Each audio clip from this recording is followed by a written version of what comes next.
So there is a lot more to learn from China, and it is a success story.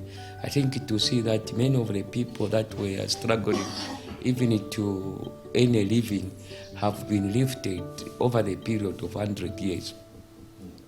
Yes, one may argue that it has taken long for China to reach this far, but I think it is also the issue of what kind of long-term development plan that we are planning as Africa, we are planning at national level, and what are the success rates of our long-term plans.